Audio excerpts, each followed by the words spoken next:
This is Cher, and I'm here with Jason and Rob. Guys, if you had to describe this podcast in 5 words or less, what would you say? I'm going to go with Wile E. Coyote guzzling gasoline. I'm thinking climate change, diarrhea, hurricane. Are you serious? Maybe I should do this thing on my own. Fine. It's a show about how to stay sane in a world where there's too many people consuming too much stuff and the planet can't take it anymore. You had me at diarrhea. Caution, if you're allergic to 4-letter words, you might want to try a different podcast. Hey, it's a Cher. We really want to hear from folks. We want to get some feedback on the podcast, see what we can do to improve, see if folks have any ideas. So we would really appreciate it if you took a minute to fill out a survey that we created. You can go to postcarbon.org/CT survey. That's CT survey. And just let us know what you think. Thanks. Okay, I'm in the studio today with Chuck Collins. And Chuck, welcome to Crazy Town. Hey, great to be here. Yeah, thank you. Hey, I want to start with a quote from your book, Born on Third Base, that I think sets the tone and frame of our discussion today. On page 10, you write, quote, "Every couple of years, I squeeze into my leather Lederhosen shorts and eat bratwurst with my extended Oscar Mayer clan at our family reunion's German night. I love these people." That's beautiful, Chuck. So I want to ask you, can we get a picture of that? There are a lot of pictures that I'm not going to share, unfortunately, and that is one of them. But you just want to see me in my Lederhosen, or do you want to see me in front of the Wienermobile with 250 of my closest relatives? Count me in for Wienermobile. Yeah, if you can get that to us, Did you that's bring a your start. Lederhosen with you on this trip? No, they're very heavy. I mean, they they probably are. add they're like 5 pounds of leather. You guys are asking the wrong question. Can we get a ride in the Wienermobile? Like, do you have like a week out of the year where you get to use this thing? No, first you should know that there are 7 or 8 Wienermobiles, and they are one cruising for each of across us. the United States, and they have the hot doggers, who are the young people who Hot doggers? have gone through a rigorous selection process to be able to work and represent the Do they brand. sleep in the Wienermobile? I think they stay in hotels, but they have lots of room in the Wienermobile, and Right. they're just like It's going bulbous. to events. What? Yeah. I don't know if you guys know this, but the technology on those is awesome. The exhaust is hot dogs, so it just spreads them out on the street as they go by. That's going to be our future transportation. Yeah. Can we maybe explain to folks why the hell we're talking about Lederhosen and Oscar Mayer? That's not my job. One of you guys do it. Chuck, Dude, you're doing Terry Gross. Come on, Terry Gross I- sets things up. I've properly. done enough. I've done enough today. All right, Chuck, Enough tell damage. us, Oscar Mayer, why are you hanging out in front of a... Well, he's my great-grandfather, and came from Germany, and invented a particularly good recipe for sausage, and had a butcher shop in Chicago, and the rest is history. Wow. Really. Yeah. But it actually, when I turned 21, it stopped being a family-owned business. So, the giant conglomerates bought at first General Foods, and then Kraft, and then Philip Morris. Think about Philip Morris owning your hot dog. That's Shoving nicotine right into the you don't even want to think about it. No really. wonder they're so addictive. They're delicious. No idea. And Philip Morris divested, and now it's Kraft. So anyway, Okay. it is what it is. Yeah. Okay. Well, that sets you up, I guess, a bit financially, right? But then your life took a different path than maybe most of your German clan members. Yeah, well, so it did mean that at the age of 21, boom, our family, when the company sold and went public, that meant a fair amount of wealth came flowing down into my life. And when I was 26, I actually got control over that money. So, my parents had, like a lot of parents in wealthy families, had sort of set me up to have a trust fund to go to college and pay bills and that sort of thing. But I did kind of jump the track because really starting at a young age, I sort of believed that these inequality, I sort of saw the inequalities in the society around me. I grew up in the suburbs of Detroit, so you couldn't have had a more... You're talking about a wealthy suburb. wealthy suburb, Yeah. Bloomfield Hills, Michigan, which was like 10 miles from the city line, but it could have been a parallel universe, really, from the rest of the city. So I was tuned into the inequalities. I go down to Tiger Stadium and, you crisscross the race and class canyon of Detroit. I live in St. Louis, so it's sort of similar feel, it sounds like.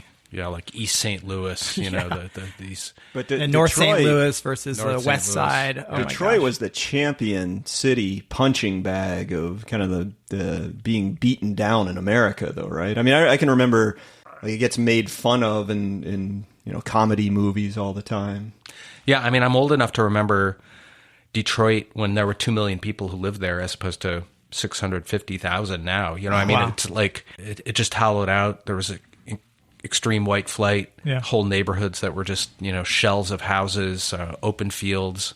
So I saw, what happens when a city goes through a deindustrialization process. Right. So you grew up, I mean, I know it sounds like you inherited some wealth when you were 26, but you grew up affluent, right? I mean, even before that, you're part of this sort of class and community people that... Yes. Yeah. Yes. So I, starting in third grade, went to a private school connected to something called Cranbrook School, which was this private boys' school modeled after a private boys' school in England. Yeah. It's like Harry Potter kind of It thing. was very Harry Potter, Yeah. like the Gryffindor, we had Right. the Spartans versus the Athenians, Nice. Stuff like So that. can you do magic? Yeah. 'Cause that's- What's your special view? Was there a hidden door to get into the school? There's a lot of hidden passageways that we discovered. The school motto is aim high, Okay. which is depicted by an archer shooting an arrow straight up into the air, which, if you think about it, Defying gravity. is Yeah. incredibly reckless Yeah, behavior. you can't do that on school grounds, actually, right? You're not allowed to, probably. I Aim mean, straight up in the air? Yeah.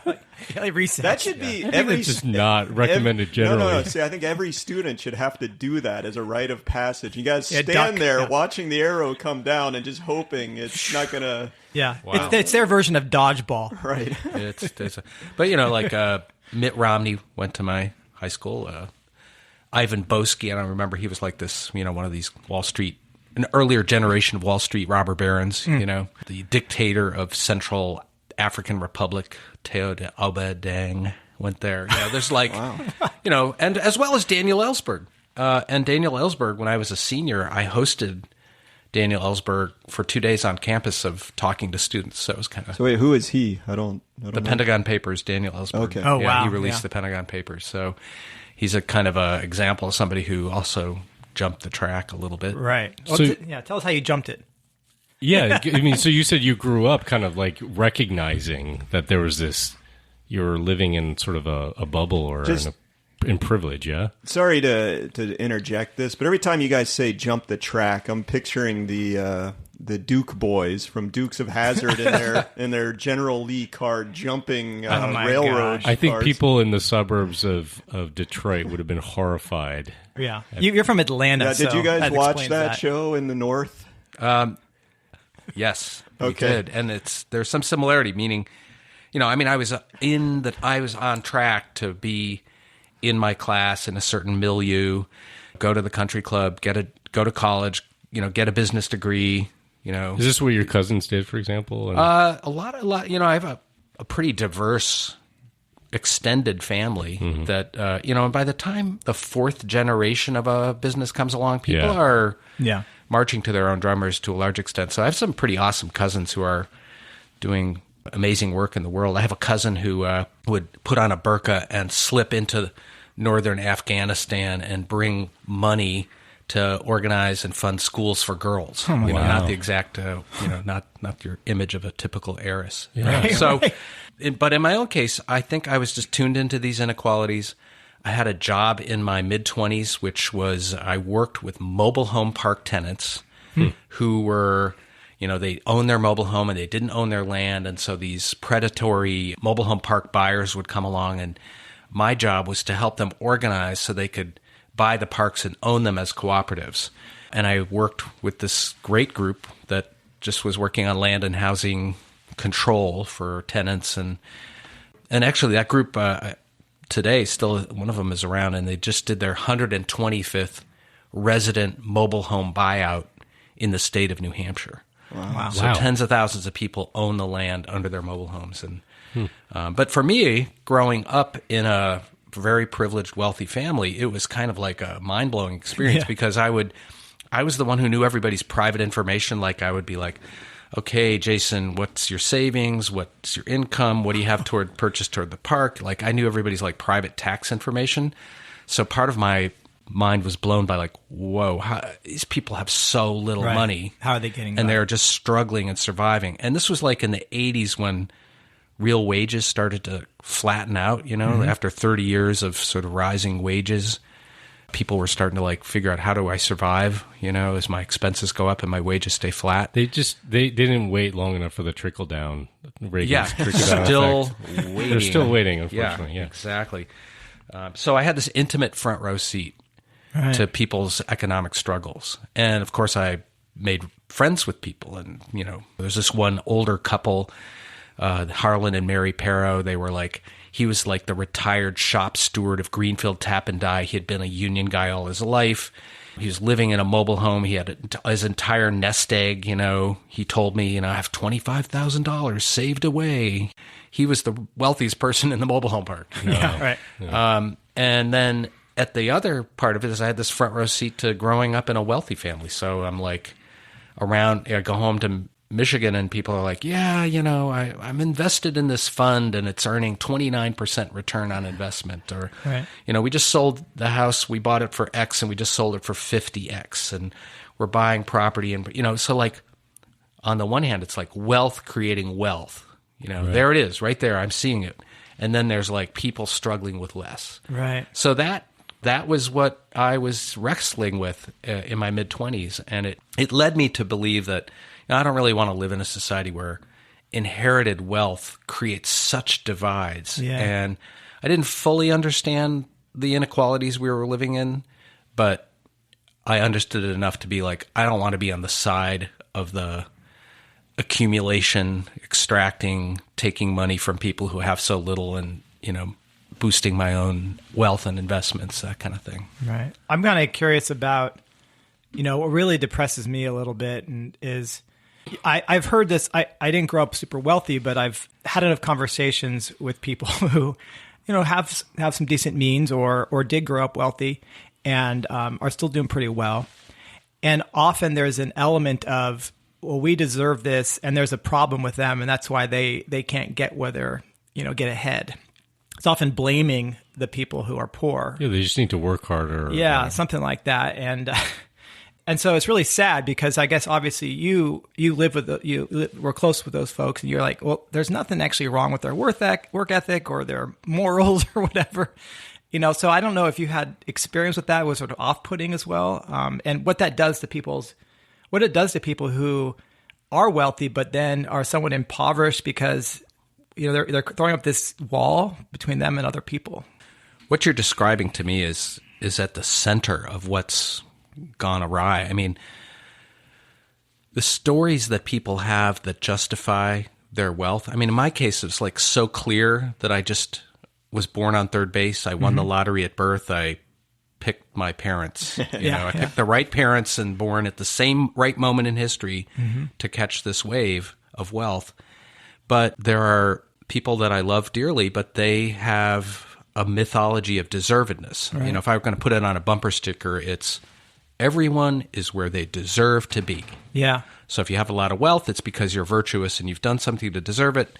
And the shadow corollary of that, if you're struggling, then you've done something deficient and you lack in virtue or whatever. And it's, crock of bullshit, really. It's like that story, though, is so powerful.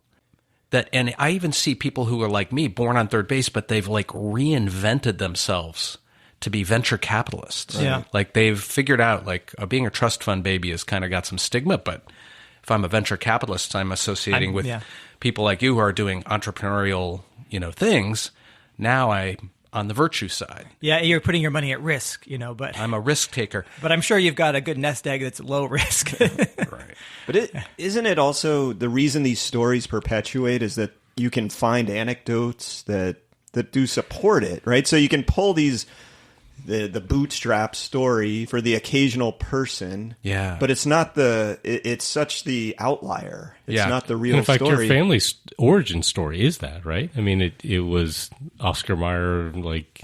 Yes, and there are pieces of that story that aren't told. Mm-hmm. I have to wait for some people to die off before I can tell you the whole story. But but let's just say no one did it alone. Right, of course. And no one ever does. But Rob is making an important point, which is people walk through the world and they're like thinking, well, my Aunt Kate is a real go-getter. Yeah. And Uncle Joe, he's a real slacker, and he comes to the family potluck and he never brings anything. And, and then you sort of project onto these large economic inequality trends, like these stories of deservedness. And so it's true. There are people who are go-getters and they start enterprises, and we should celebrate that. I mean, we should celebrate people who are doers and take risks, and they should be rewarded. But should they be rewarded like 1,000 times more than other people, or 10,000 times? See, the inequalities we're living in now are like systemic. They're like rule-based. They're disconnected from individual acts of deservedness. Right. Yeah. So can you give us kind of the lay of the land with inequality? You just talked about, say, like a CEO having 1,000 times more.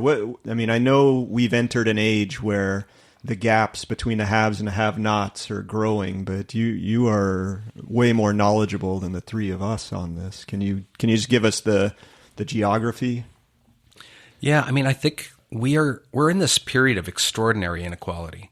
So it's both the fact that real wages have been stagnant for 40 plus years. Half the population is not shared in the economic gains of the last productivity period. And there's this upgushing of wealth to the very top. The richest 1% has 40%, 42% of all private wealth. The higher up you go, the more concentrated. The richest 400 billionaires have as much wealth combined as the bottom 64% of the population combined. Of the world, or of the This US? is just the U.S. Okay. And then, actually, there's some good parallel statistics that Oxfam does on the world. Okay. But, there's three guys in the United States, Bezos, Buffett, and Gates. Their combined wealth is equal to half of all the private wealth owned by the rest of the population, right? So how is that possible? Well, part of it is the number of people who have zero or negative net worth. Mm-hmm. So 21% of households, zero or negative net worth. 37% of African-American households, zero or negative net worth. So that's the moment we're in. We're kind of on autopilot now. We're sort of just like, these inequalities are now like wired into the economy. The rules of the economy are just going to keep generating more and more of these inequalities. And you were talking earlier about wealth begetting wealth, right? Yeah. And yes. And we talk a lot about the, sort of exponential growth, or these trends and trajectories that happen, right? Where you've got something, and even if it grows at a small percent, it's a lot, right? And over a period of time, it's going to double and then double again. And so we're seeing that with wealth, right? And it's accelerating this divide, right? Because even if we're talking about small percentages of this disparity growing, it's accumulating on something that's already enormous, right? Yeah. So it may explain some of the political and structural reasons why it's sort of locked in like this, and it's perpetuating. Yeah, in a phrase, the rules of the economy have been tipped in favor of asset owners, wealth owners, at the expense of wage earners. Okay, so wealth versus income kind of stream. So tax policy, trade policy, government regulation, government spending priorities, all have been very good to people who own assets. Like you can write off a lot of stuff from ownership, right? Yeah. Appreciation. This is exciting to me, because when I become a billionaire from my nonprofit job, I can keep all that, and I can buy as many Wienermobiles as I want, right? Yeah. Actually, there's a game called Rich Dad, Poor Dad. Yeah. And it's a board game. And it teaches you that, if you stay in the inner circle, you're just stuck in the kind of the rent cycle. Like circling a toilet bowl. Yeah, just spinning. And the goal of the game is to jump to the outer lane, which you become an owner or something. What the Marxists call the rentier class. Yeah. So you can get other people to pay you. Can I get a little raise a share? I'm looking to get to that outer circle. Yeah. You might need more than that to get to the jump. It's not happening, is it? Sure, I'll give you 2% raise. That's going to do it for you. One of my favorite cartoons is this guy, old rich guy sitting in a wingback chair, and he's talking to his daughter, and he's telling her the family story. He says, well, the family wealth is, your great grandfather bought 2 pencils and he sharpened them. He bought the pencils for 2 cents and he sharpened them and he sold them for 6 cents. Okay, good. Then he bought 3 more pencils and he sharpened them and he sold them for 12 cents. And this kept on going on for several years until your Aunt Edith died, leaving him several $1 million. Yeah. In which case, Right. So, That guy had the most awesome bootstraps of all time. But this is actually a really old story as well, right? I mean, this gap or this reality between the property class, right, and those without property, the worker class, whatever you want to call it, isn't a really old story. It's just manifesting itself in a certain way right now. yeah, I mean, and then again, kind of in a U.S. history bubble, there was this different period. I mean, after World War II, 1947 to 1977, there was this kind of relative equitable shared prosperity, where the wages of the bottom fifth doubled, the wages of the middle doubled, the wages at the top also went up. So part of what's changed is some of the rule changes that built a white middle class after World War II, and we can talk about the fossil fuel underpinnings of that and the energy underpinnings of that as well, but changed. So now the new physics of inequality is like compounding or accelerating advantage for the top and accelerating disadvantage at the bottom. And I should say the first phase of the inequality decades, the 80s, 90s, was a lot about inequality of income. CEOs being paid 500 times their average workers, that kind of thing. Mm-hmm. The new phase, the post-economic meltdown, is the engine of inequality is returns from assets, from wealth. And that's why wealth is so important. People talk about income, but wealth is really where the story is. Owning stuff, owning property, owning companies, as opposed to just going to work and getting a paycheck. That's the difference between like income versus wealth. And wealth can give you income because you can get dividends, for example. But it's not just stuff. I mean, this gets more complicated, but what percentage of the wealth of very wealthy people is actually physical assets versus dollars in a bank or whatever? Well, it's share. A lot of it's shareholders, shares, and also the idea of the stream that you get from that wealth, that's unearned income. Right. You're just sitting there on your pile of assets, and next thing you know, at the end of the year, you have a check for $1 million or whatever. And if you are, I should say, most of the income and wealth gains of the last decade have gone not to the richest 1%, but the richest 1/10 of 1%. So, okay, what does it take to get into that group? We're talking about people with incomes, $2.5, $3 million a year income, $20 million and up in assets. Oh, wow. Yeah. Of the income that comes in, only a fourth of it is from wages and salaries. Right. Mm-hmm. Half of it is from income from wealth. Yeah. I mean, I think of it like if you have a house and you own it and you put in a ton of work and make it better and you sell it and get more money in return, that's earned income because you put in the work. But if it's just that you sat on that property and the Whole Foods came in and the neighborhood gentrified and you could sell it for more, that's the unearned income. And so you're saying I don't know what to call it, the property class, I guess you called them, Jason, is they can just sit on that and relax and have money flowing in.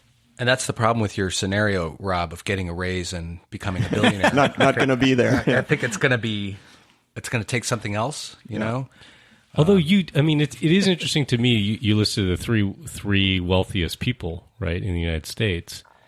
And I think people would look at them typically and say they're self-made, right? Well, or they created something that was so enormously useful, right? Amazon, that they deserve Microsoft, it. Right. Berkshire Hathaway, whatever, that they have a claim. And they probably do have some claim to creating something innovative. I mean, Yeah. But they also then use their wealth and power to rig the rules to get more, totally, leverage the economy. So I wonder, Chuck, you've said that we're in this extraordinarily unequal time. Can you talk about what happens? Like, what is the problem with that? I've read your book, Born on Third Base, which we totally recommend. I also read one called The Spirit Level by Kate Pickett and Richard Wilkinson, and they were looking at what happens to a society as it becomes more and more of a gap. Yeah, there's a mountain of research now showing how these extreme inequalities undermine everything we care about. It's obviously bad for democracy to have so much concentrations of wealth and power. It distorts the democratic system. It distorts the legislative system, and it essentially takes our votes away. It's bad for the economy. It creates volatility and instability. It's bad for civic cohesion, that sense that people are in the same boat. As we pull apart, inequality undermines that.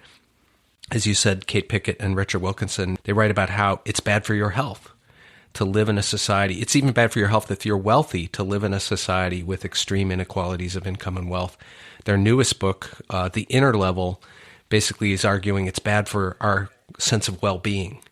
Mm-hmm. So I could go down the list, but basically these inequalities really contaminate, undermine all the things that we care about.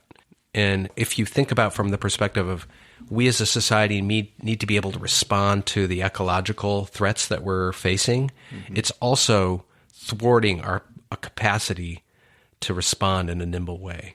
Yeah, so that actually brings me to a question I wanted to bring up with you, Chuck, which is like, so you've been working on inequality issues since your 20s, right? But what sort of brought you to the, if you want to call it the PCI, the Post-Carbon Institute worldview, being concerned about the ecological crises that we're facing? Like, what was that journey for you? Well, I think that on a very deep level, I've always been tuned into ecological issues. Growing up on a farm in the suburbs, having a father who was really an environmental activist, all those things sort of affected me. I've worked on these issues of inequality, but I've been kind of trying to pay attention. All my sort of hobby reading is really around just what's happening with climate change and ecological change. That sounds like fun reading, man. This sounds like hobby. Yeah, that's yeah. No, but I would sit and read, Richard Heinberg, while I was on vacation and things like that. And welcome to Crazy Town. Welcome to Crazy Town. And so I was excited about PCI because I began to learn about the transition town movement and that sort of idea of like, how do we prepare our communities for the economic and ecological transition? And I really saw PCI as kind of the intellectual underpinnings of some of that understanding. So I just went deep in. And part of the dilemma is, well, okay, if I care about inequality, but I also care about and recognize that we're heading into a rocky transition, how do I integrate those two things in my life? How do I make sense of that? And one thing I've been trying to figure out is, well, okay, I work every day with people who have come from sort of an inequality framework. And they say things like, well, we just need to do what we did after the Great Depression. We just need to kind of gin up the economic growth machine. And as George Bush says, make the pie higher. Yeah. Just like my favorite quote. We're just going to make this giant pie, but we're going to carve it up better and more equitably, and we're going to include the hungry working class, and everyone will get a piece of the pie, and everything will be groovy.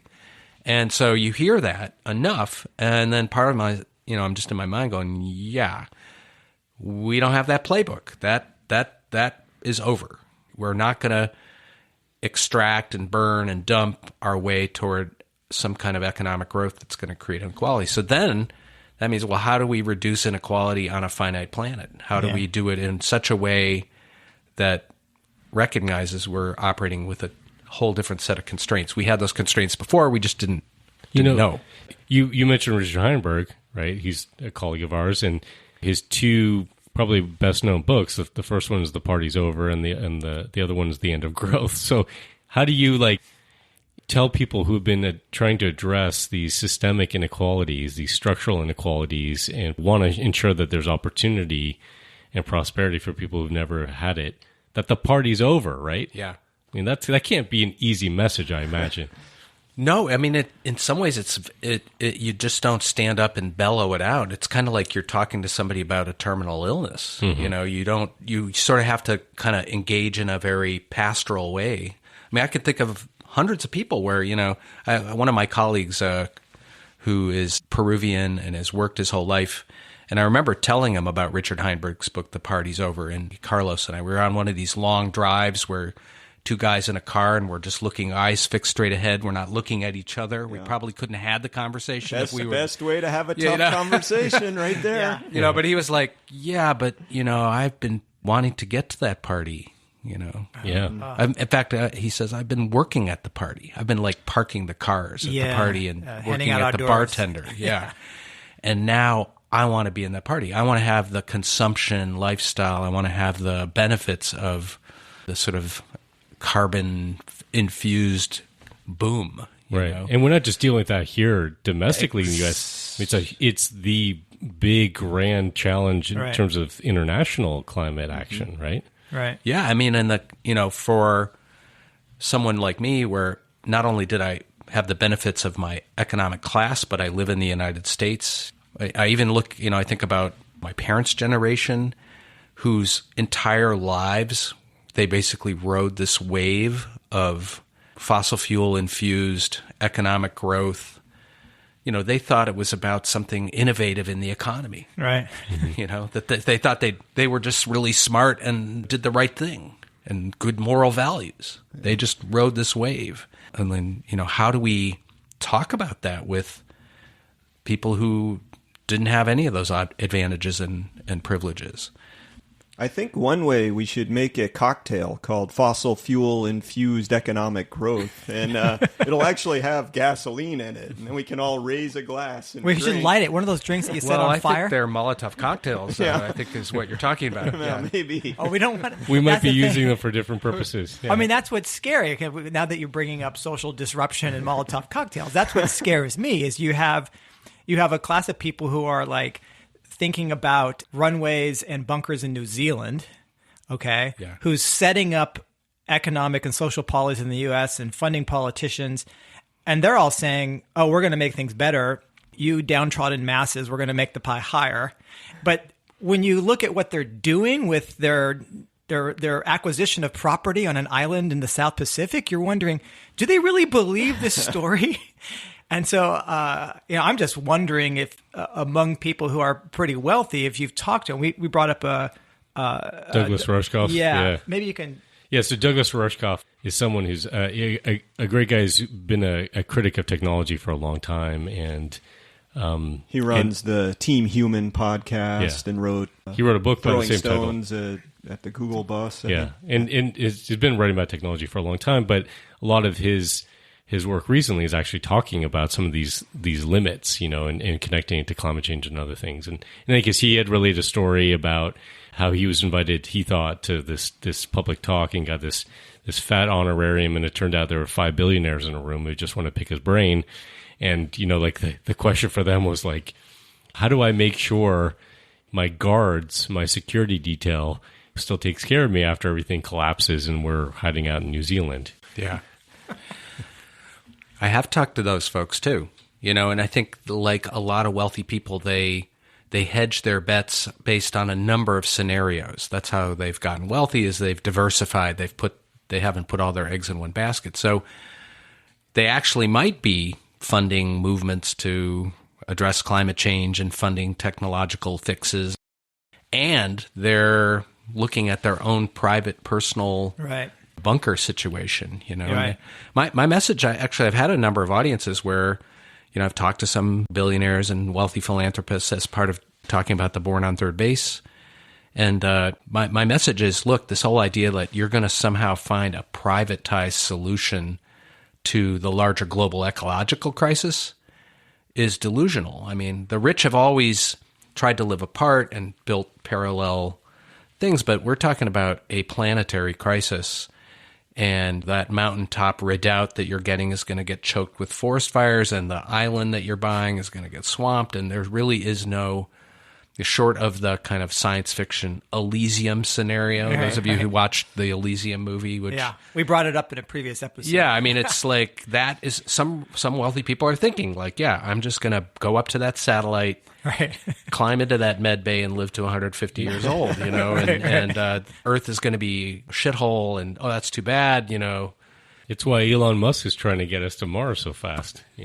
So these are delusions, and the real challenge to people who like me, to my people, is it's time to come home and reconnect to place and put your stake in a place. Make this your home. Make somewhere your home. You can still have solidarity with other places in the world too, but bring your wealth home. Take it out of like the offshore tax havens and the trusts and bring the wealth, take it out of the fossil fuel economy, put it in the real economy of goods and services and, the new food systems and the new economy, and stop avoiding your taxes and put your stake in with everyone else.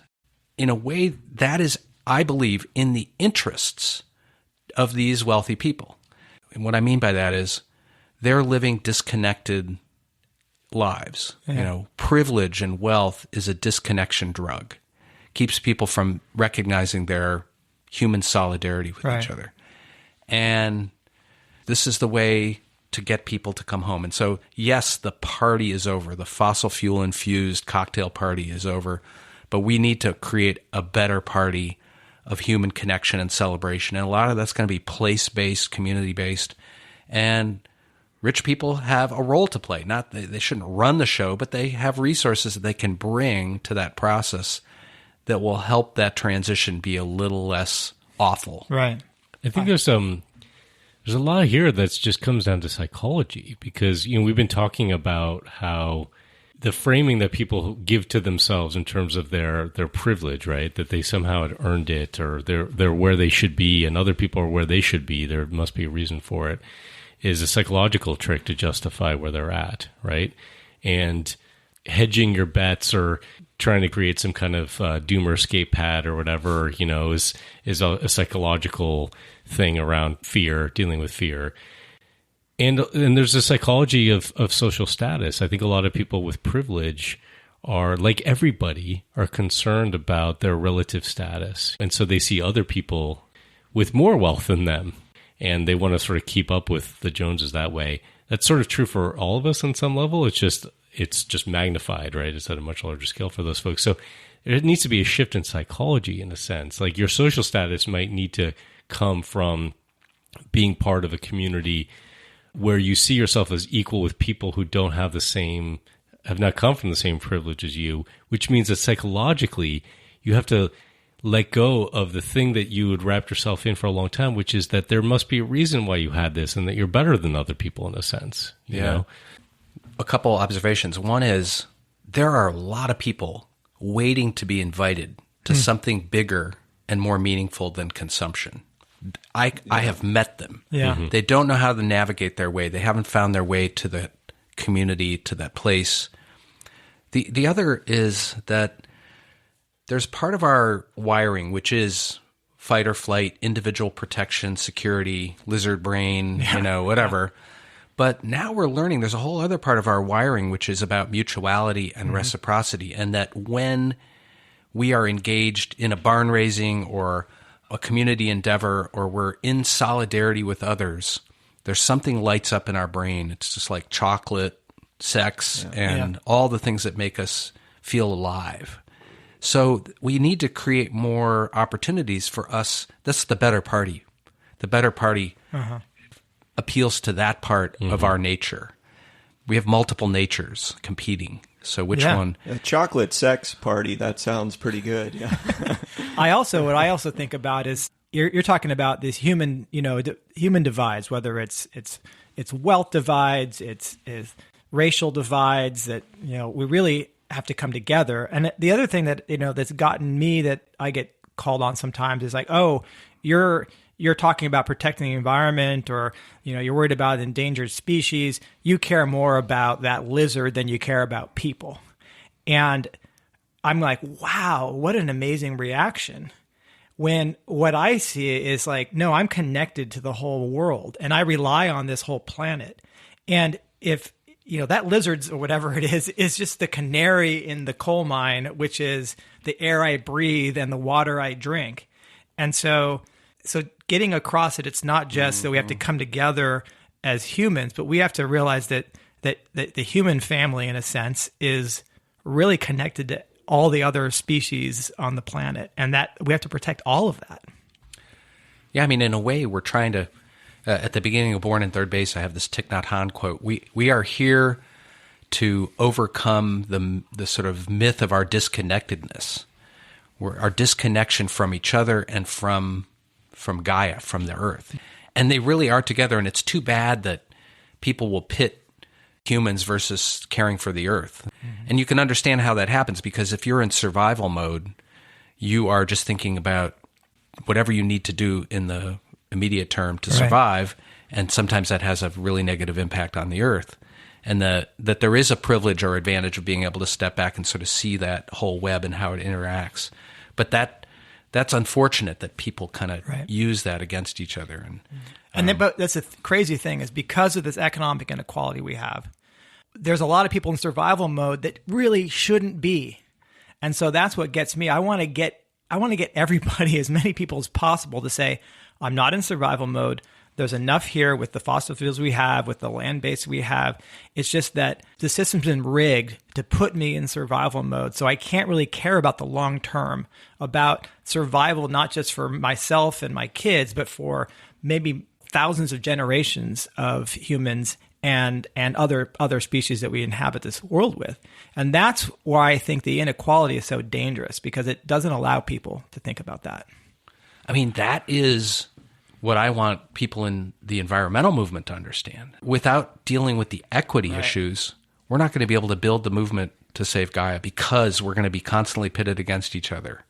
And that the stress and insecurity that the majority of people on the planet experience is keeping us from being able to respond in that way. So the inequality activists need to understand we're not going to get there in the old way, the old fossil fuel burning, ecological destruction model of growth. We have to reduce inequality in that context. And I would say also not a renewable growth powered system either, which is more of an edge for folks. It's even more of a stretch, but it's, if we're trying to be honest with people about how we're going to move forward.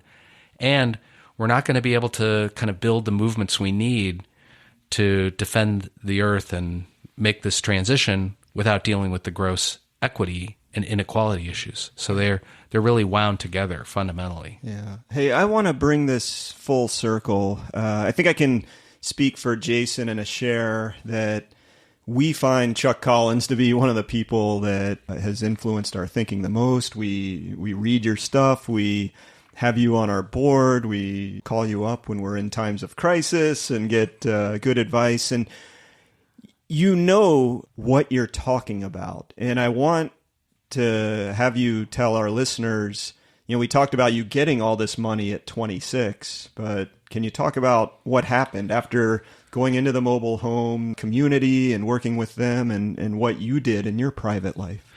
Yeah, I mean, I had this experience of working with these low-income tenants who actually stood in solidarity with each other, risked everything they had to buy their communities together.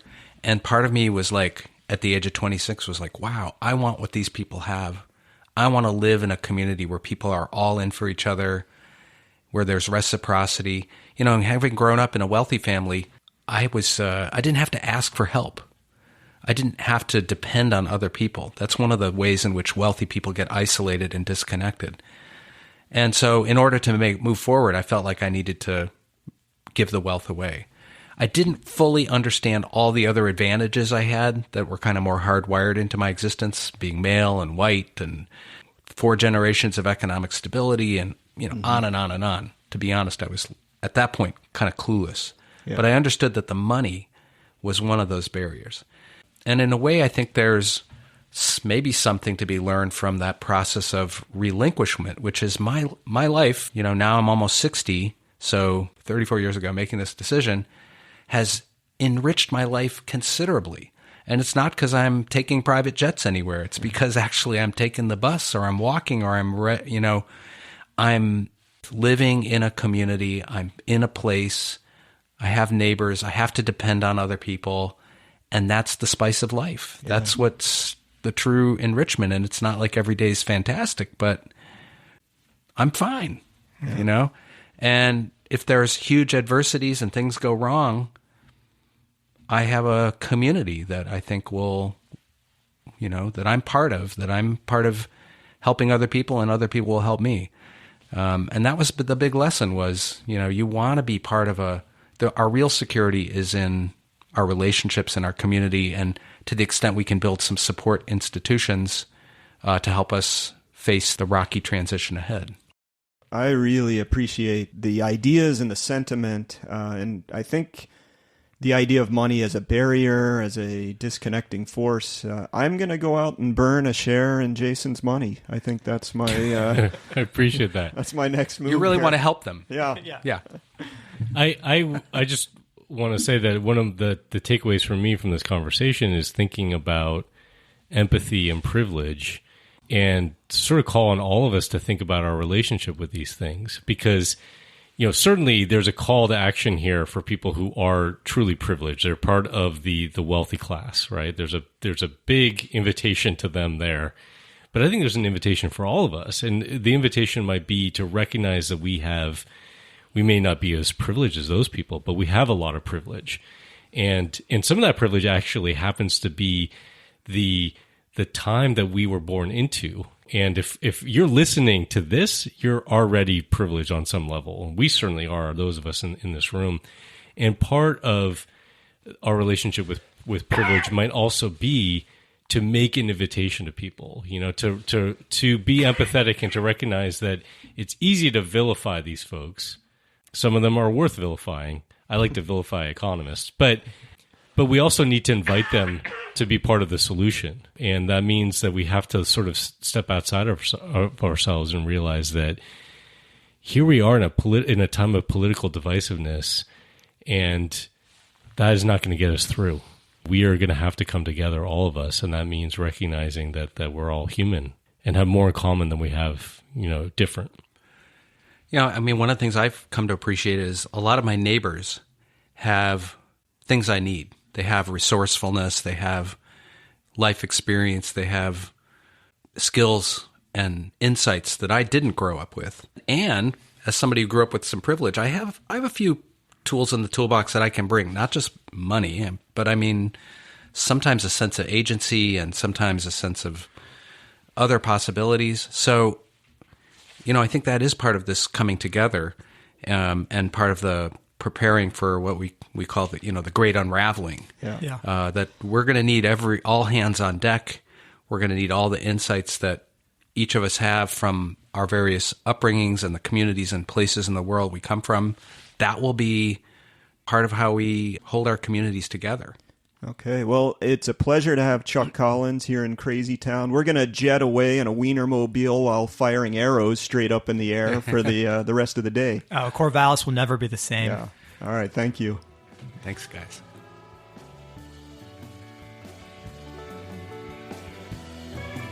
That's our show. Thanks for listening. If you enjoyed it, please subscribe to the podcast, and while you're at it, rate or review it at iTunes. That really helps get it in front of more people. To learn more, visit postcarbon.org/crazytown. And if you want to actually learn something instead of listening to us bozos, you should check out Post Carbon Institute's Think Resilience course. It's 4 hours, $20, and will seriously change the way you see the world. Catch you next time on the mean streets of Crazy Town. We've got a great new sponsor, Nicodog. Nicodog is the official food of modern living. In one neatly prepared package, you not only get all the nutrition of a techno-processed hot dog, but you also get 24 milligrams of nicotine. The average cigarette contains only 12 milligrams. This is a great product for doomsday preppers. Chock full of preservatives and artificial flavors, these puppies will last a lifetime.